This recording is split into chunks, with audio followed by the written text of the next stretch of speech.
the Texans, the Houston Texans, improved to 4-5 after winning one of the craziest games of the season against the Jacksonville Jaguars, scoring 26 unanswered points in the fourth quarter after putting up only 10 points in the previous three to win 36-29. What does this win say about DeMeco Ryans as a head coach? And of course, we definitely have to talk about this loss for the Jaguars and what this say about them. Who won?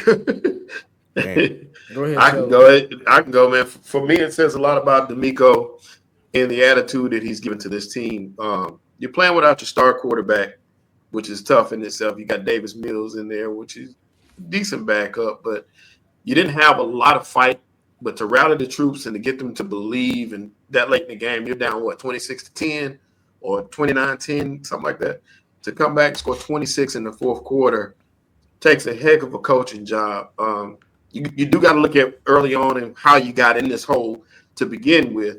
But sometimes you're going to win games like that. And it shows a lot of character for this team to keep fighting and not to give up on their coach going down the stretch. For a team like the Jaguars, this is not a good look, man. It's not a good look at all whatsoever.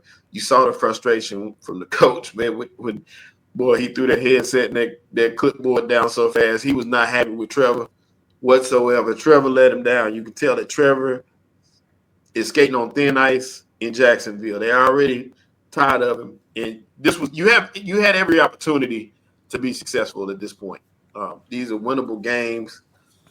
They gave you, pretty much a great supporting cast to come into the season with. You got a good defense. All you had to do was hold down the fort, and he did not do so. So Trevor is the odd man out. You just hired a new coach. That's the person everybody's eyes are on at this point for the Jacksonville Jaguars. But it's an ugly, ugly game for them. It's an ugly way to lose a game. You don't give up 26 points in the fourth quarter whatsoever. And that's just not how it goes. It's crazy because throughout the game, the announcers kept talking about how great the defense was, and Which defense? for the Texans, they were talking about the Texans defense here and there. It's just in this game they had a problem with it because Davis Mills was in, and then they somehow found a way to win this game because of ineffective offense from the Jaguars in the fourth quarter. I mean, I think they had 2, 3 and outs in that fourth quarter. They were shut out. They were shut out the fourth quarter. Yeah. So like they couldn't sustain drives to eat clock, and it was very similar to I can't remember the game where that happened, where the team score early. And they scored in the fourth quarter. They make an 11-point game, and then things get a little tight at that point. But to lose this game to a backup quarterback is inexcusable. It just cannot happen, And then you all you have to do is go down and get in position to score a field goal to even salvage it. And the ball gets popped out of your hands, and I think Will Anderson or defensive lineman pick it up and run it for a meaningless touchdown. Like, what in the hell? What is that? That should not happen at all. So Trevor wasn't great. He didn't make plays, but something like this, bro. This is a coaching disaster. This is as much a coaching loss as it is on Trevor Lawrence. I think that this is turning a new leaf for Jacksonville in the sense of they're getting tired of Trevor Lawrence, and that's the backlash that you're seeing. I know they just paid him, as the chat was saying. It's going to be hard to get rid of him, but I think they're more willing to get rid of him than anybody in Houston is willing to do anything to this. They still got belief in C.J. Stroud. They still got a top-notch defense in Houston. DeMeco Ryans is still a very good coach. Jacksonville, on the other hand, just brought this coach in last year. Trevor Lawrence has been doing this thing that we've seen in this game for 4 or 5 years. So there has to be a conversation to be had. We just talked about coaches and how they're tied to quarterbacks. There has to be a conversation that's going to be had with Jacksonville's head coach and the general manager and ownership. Like, I don't really know if I rock with dude because I don't know if he can win football games. Yeah, and this was before his time. They made it to the AFC Championship one year, but now here Y'all telling me that Travis Hunter may be a bust. Y'all telling me that they have a terrible personnel problem. I got to put all my eggs in the basket of Trevor Lawrence if I'm hoping on winning in the next 3 to 5 years. If I'm that head coach, I'm ready to have a conversation with the GM. First of all, as a head coach, that's ballsy as hell. In year 2, to be like, I need to have a conversation about a nigga you paying triple my salary. I mean, do you want to get fired next year? He gonna get fired. Oh, he will get fired. Yeah, he gonna get Yeah, he fired. will Everything get is fired. falling Yeah. on Trevor Lawrence. The success of that team, especially if we're questioning what Travis Hunter is going to be, and they gave away all of that draft capital. If I'm the head coach, I'm looking at it like, bro, this dude can't get it done. Spike. And now y'all telling me that this dude right here can't even play both sides of the ball like we thought. Something got to happen. Spike, what we're saying is that this coach can come in and get what we need out of Trevor Lawrence because we paid Trevor Lawrence and we need the coach to maximize his talent. It's the very same conversation we're having in Chicago. This guy got the job because Trevor Lawrence was the quarterback and he agreed to take the job.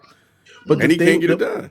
But the thing though is, Ken, and this is what I've been touting in Chicago with Ben Johnson, is the fact that we've seen a better version of Caleb Williams, right? We're not seeing that in regards to Trevor Lawrence, and that's the main thing that Spike Lee is talking about, where right now the public perception on Trevor Lawrence is turning. So that is going to bode well in favor of the coach and then the franchise of moving on from Trevor Lawrence, because we've seen the peak Trevor Lawrence, and that was arguably his rookie year, or the year that they made the playoffs. Wasn't that his rookie year, if I'm not mistaken, or year 2? Third year. They went to the Yeah. So it was very early in his career. Like, okay, cool. Let's build on that. Let's stack on that. And he hasn't been able to do that. And he's been through multiple head coaches now, Ken. So the thing is that now the quarterback has to be questioned, because it's no longer. And Nick, I think you said this last on the last stream, where if a quarterback gets hired with a head coach and they move a year or two and the quarterback is trash, then they move on from the head coach, the next person is going to be the quarterback to go. They've already done that for Trevor Lawrence. And I think that at the end of the day, this is just a microcosm of where these organizations are at. I think the Texans are, in terms of the coaching staff, they are a better coaching staff. I think that they fought crazy injuries this year, obviously including CJ Stroud now. But the Texans need depth on offense. They need wide receiver depth. They need O-line depth. They just have a lack of depth. But I think that they are steering the ship in the right way. Where with Jacksonville at this point in time, we have to question everything. We have to question the multiple head coaches. We have to question Trevor Lawrence. Is he as good as he is? We have to question the GM making that move for Travis Hunter. And really selling a bill of goods that hasn't lived up to it. So at the end of the day, we just have to question Jacksonville, and I would not be surprised if there are wholesale changes there. Look, Ken, I think that there is a market for Trevor Lawrence. I think that there are some head coaches in situations like the Raiders that would make a move for a guy like Trevor Lawrence. You know what I'm saying? I think Trevor Lawrence still got tread on the tire, but the next spot better be his best spot, because he might be a career backup after that. Nick, everybody, a 5-year, $275 million extension. So good luck with trying to figure out what's going to happen with that. But Liam, in terms of moving him and going to somebody else. Pause real quick. Ken, the Broncos have made it to the playoffs, and I'm assuming they're going to make it this year too, with the biggest dead cap ever in sports history. So you can move on from a quarterback and still have success and not have the money. But you have to believe in Liam Cohen as the guy to get it done. You know what I'm saying? 100%. Like he would be the guy if he gets his quote unquote quarterback, because he knew Trevor Lawrence was there. But he even, Nick, threw some shade at Trevor Lawrence. I'm reading here that he basically called out his ability to read defenses. He said there were a few offensive plays that you'd like to have back. And he was talking about a post route in the third quarter that they have an opportunity there to take the number one, there as a number one read to take and get a touchdown or explosive play. And apparently he didn't get it done. We'll see how this goes. My thing is, I first and foremost want to give a shout out to DeMeco Ryan. he's proved like this season he's proven what kind of head coach he is. And he's at least aspiring enough to believe that they can win a game when they down. What you say, Shelton? 26-something points going into the fourth quarter. Like that's nuts that he was able to win, and at home. Like so, he had to prove it at home too. But I think this Texans team, I would moving forward, I would borderline question their GM. They maybe need to fire their GM because their GM is another reason why this offensive line is bad because they traded with Tunsil for a pack of peanuts and. They've been able to draft certain wide receivers, but they keep getting hurt. And then outside of defense, I don't know what else he's put around that offense to make see they really actually like that helps them go moving forward. So maybe the GM maybe didn't question, but I think the head coach is fine. With Jacksonville, bro, I think it's time. I think after this season, if they don't make the playoffs, it's fire sale. And I was just about to say the team that FIFA was talking about was like, if I'm Raiders, I'm like, look, like Lou mentioned, we got a geriatric nigga at the head coach. We ain't got time to draft another quarterback and develop him and do all that shit. Let's go ahead and get Trevor Lawrence over here for a couple years, seasons, see what we do. We'll give up our first, 2 first-round picks or how much it's going to cost. We ain't going to do shit with them anyway because ain't no quarterbacks coming out this year or probably next year. So it's just like, let's go ahead and try this right now. We got a potential running back. We got a tight end. We got a good defense if it's like if it's active. Solid defense. Let's make it happen. I think that's what I would see after this because like it's not even just about Trevor Lawrence. I already know how I feel about Trevor Lawrence. I never thought he was gonna be shit anyway. But there's a lot of number ones on this defense, Shelton. Like what was his name? Walker. What's his name? This Josh. Wasn't it Josh Allen? Like there's a lot of number ones, like first round picks, high top 5 first round picks on this defense, and they were balling early in the season, and now they shit in the bed. But nonetheless, like to me, it's just like there's so much capital on this team that's not doing shit clearly, and the head coach ain't shit. Like they both cussing out each other like they brothers. Like I don't think like Trevor Lawrence Trevor Lawrence has shoot him off like plenty of times. Where to me it's just more of like at this point, bro. There's nobody that I respect on the Jacksonville Jaguars. You talking about front office, the coaching staff, to the quarter, to the players. There's nobody that I respect on this team.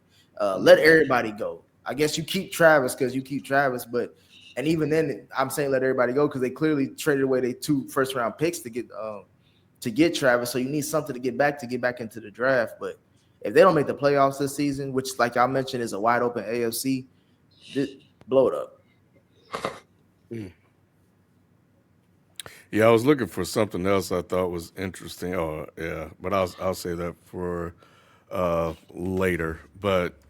Yeah, we'll see. I think they still got they better hope they got a shot because it's not looking good.